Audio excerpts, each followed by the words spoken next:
So we got the standoffs in place.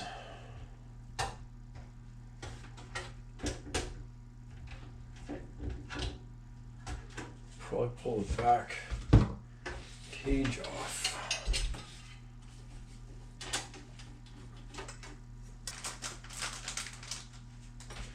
Should be able to just drop this in. And just the same as I love for the Corsair cases, this too has a centering pin. So right in here there's a centering pin. Locates your board, everything's good. Okay.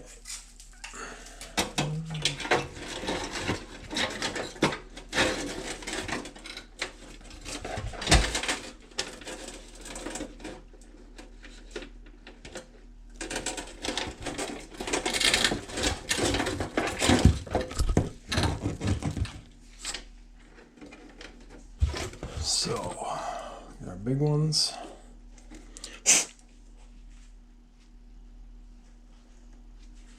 We're going to write this one up through the top.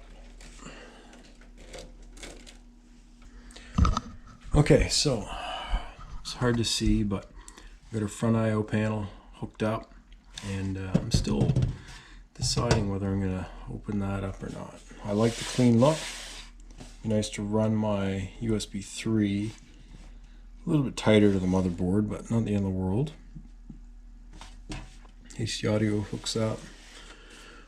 We got to figure out what we're going to do for fan controllers, but we'll cross that bridge when we come to it. So we're going to try to get the cable routing right the first time. Which, anybody that's built a computer knows that's a long shot. But a little bit of pride goes a long way in building a system.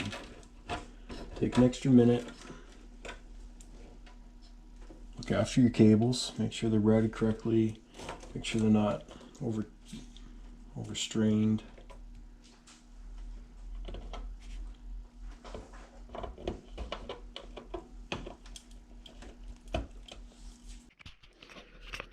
All right, so we're just mounting in the AIO here. We're going to do a top mount.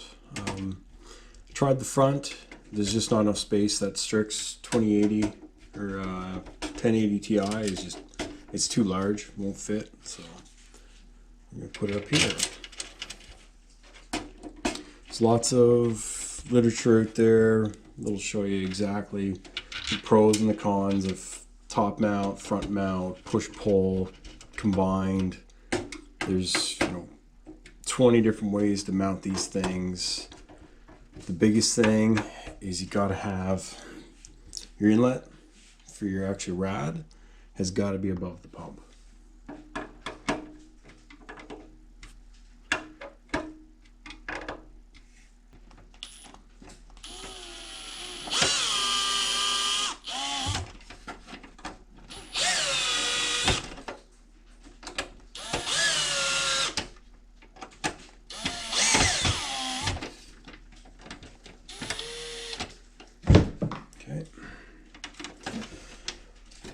We've got these mounted low. We're trying to get the air to flow underneath the rad and up through.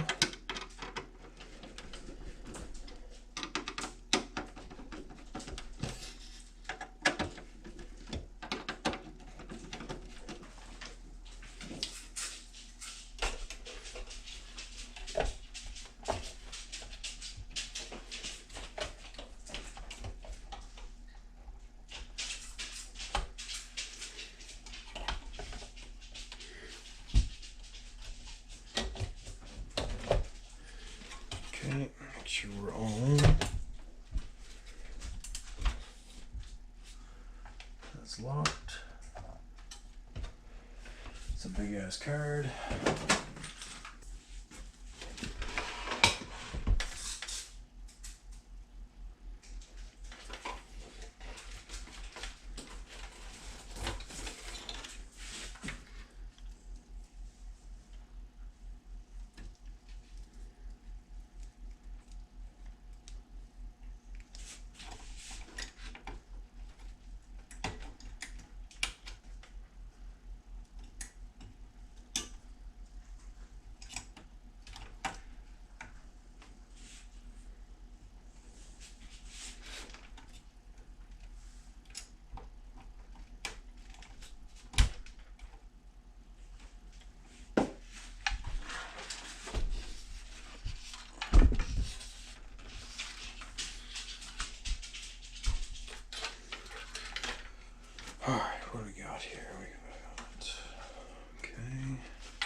2.